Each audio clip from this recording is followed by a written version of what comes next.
What is up, guys? The New Bond here, and today I'm going to be giving you my first initial thoughts on Kalamax the Stormsire.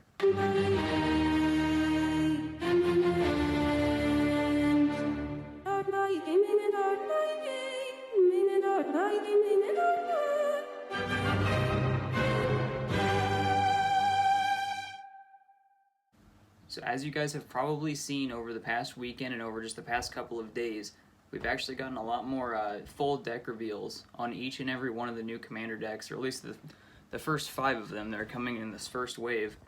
And I did a video on Gavi the Nest Warden because she is my favorite commander that we're going to be seeing so far, and I am super happy with the way that video turned out.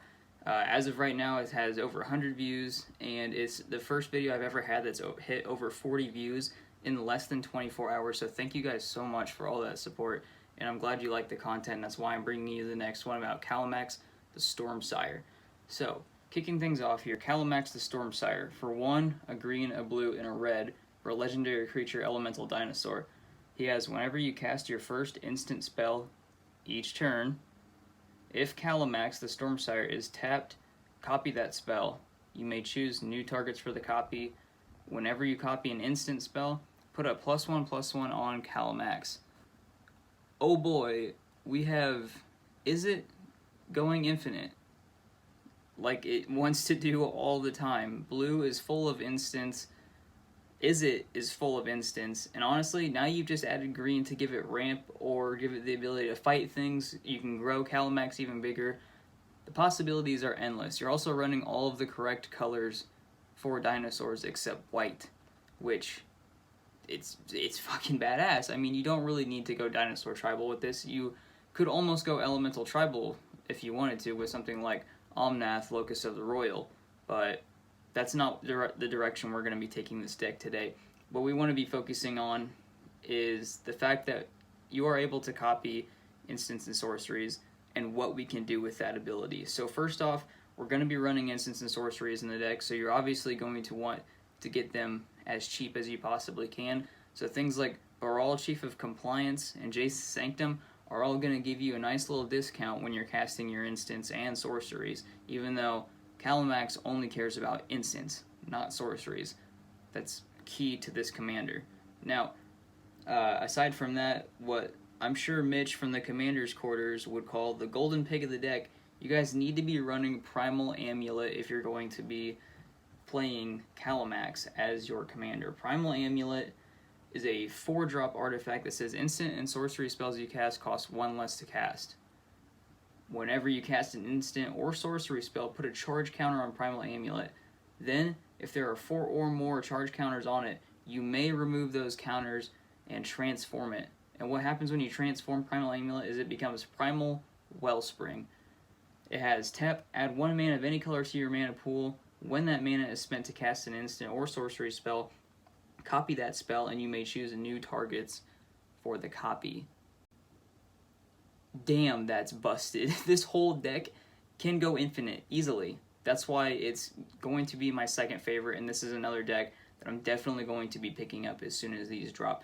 Basically, Primal Amulet's going to let you get a discount on your instants and sorceries, and it's going to let you copy them as soon as it transforms into a land when the whole deck wants you to copy.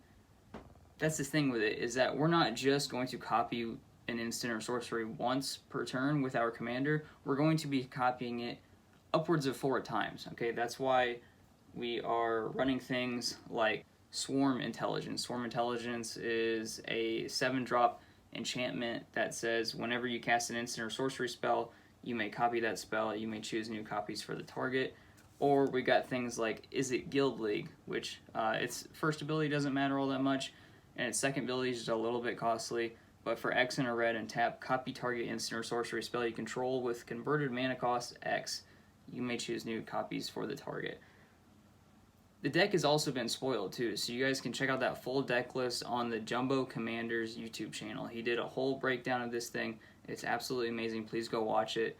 But you're going to be able to copy instants like fucking crazy as long as Kalamax is tapped, which does mean that you're going to have to be casting instances on your second main phase, or it's going to be on your opponent's turn, because you can do it each turn, but you are going to be constantly pumping him, and that's not what really matters. We just want to get those instants copied.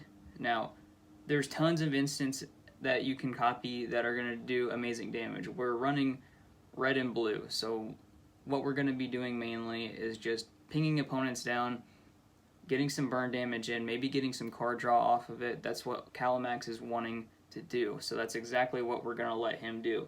Now, not only him, but actually, yeah, before I go on to the partner commanders, I do want to talk about the infinite combo that we can do with this deck that involves Rawl, Storm, Conduit. If you guys aren't familiar with this, I'm going to pull it up right now. Rawl, Storm, Conduit is for 2 a blue and a red Planeswalker, and his static ability is whenever you cast or copy an instant or sorcery spell, Rawl deals 1 damage to target opponent or Planeswalker. So it's targeting them, it's not each, but that's alright. +2, you can scry 1, or for -2, whenever you cast your next instant or sorcery spell of this turn, copy it. You can choose new copies or you can choose new targets for the copy. We're going to be putting this in there, obviously. Why the hell wouldn't we run that? You need to pick up a copy of this. He's pretty cheap right now, too, from my understanding. But basically, with his static ability, whenever you copy an instant or sorcery, we're going to be copying an instant in this matter, but you're going to want to be running something like Expansion and Explosion, and you're going to need another piece. Where did it go? Refuse to Cooperate. You're going to be needing something like that, at least 2 cards, preferably instants, that are going to be letting you copy a target instant or sorcery. And the way this infinite combo works is you basically play any instant with Rawl on the field, and you can have your commander on the field if you want to be pumping him this entire time. But basically, you're going to be choosing Expansion. It's for a red and a blue and another red or blue. You are going to be copying target instant or sorcery with converted mana cost 4 or less. You may choose new copies for that target. And then you have something like Refuse to Cooperate. Copy target instant or sorcery spell. You may choose new copies for that target. You choose to copy it with Cooperate or Expansion and Explosion. And then you cast the other one that you didn't cast, whether it's Cooperate or Explosion, or was it Expansion? Yeah, Expansion. And basically, the bouncing back and forth, you will be able to copy target instant or sorcery with CMC 4 or less, which will be Cooperate, and then you use Cooperate's copy to copy Expansion. I understand it's a little bit difficult to understand, but basically, while you're doing this, you're copying them back and forth, copying each instant back and forth until Rawl has pinged down each and every one of your opponents. And the whole time this is going on, if you have your commander out on the battlefield, you're actually pumping him the entire time. So if someone puts a fucking knife in your plan, you've got a big-ass dinosaur that's ready to swing on the next turn, hopefully doing lethal damage if anyone is able to stop you. And that's why I think this is such a great commander. Now, aside from him, the commander himself, he's actually got some buddies in the deck as well. The other face cards of this. Now, if I can find it, the commanders that I really want to play out of this deck come with Haldan, Avid Arcanist, and Paco, Arcane Retriever. These are partner commanders, but they have partner with, so they're a little bit more limited. But let's start with Paco, Arcane Retriever. He is for 3, a red and a green, Elemental Hound, partner with Haldan, Avid Arcanist. He has haste, very important, and whenever Paco, Arcane Retriever attacks, exile the top card of each player's library and put a fetch counter on each of them. Put a +1/+1 counter on Paco for each non-creature card exiled this way. It's pretty legit, but how does that work exactly? Well, here, Haldan, Avid Arcanist for 2 and a blue for a human wizard, partner with Paco. It has, you may play non-creature cards from exile with fetch counters on them if you exiled them, and you may spend mana as though it were mana of any color to cast those spells. So unlike Send Triplets, where you can play your opponent's hand during their turn or any turn, these guys let you spend mana of any color, which is phenomenal. And what I like most about these two commanders is that they don't have to be on the battlefield at the same time. You can swing in with Paco at least 3 turns, and you'll have stacked up maybe a maximum of 12 cards ready to go with hit counters on them that you can use. That is, if you don't hit land cards and if you don't hit creature cards, which would suck, but it's still a lot of value if you're getting to play an additional 2 to 4 cards each turn.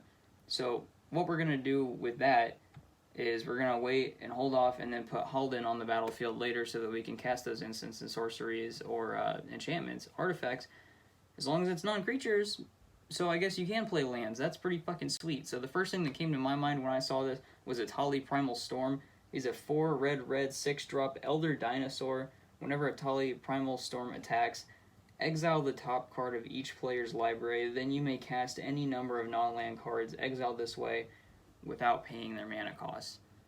This deck loves to attack, and it loves to play non-creature spells, so it's kind of redundant, and that's why it's not exactly my favorite. But there's still so much you can do with this, and there's so much potential for it. You can get so many discounts from playing your instants and sorceries, and you even get to play with your opponent's library. That's why I'm most excited for this partner pairing. But if you guys have any more ideas on what you would like to see with this deck, and if you did enjoy watching this video and you want to see me go over more commanders, I would be happy to do so. Leave a like on this video, and I will see you guys in the next one.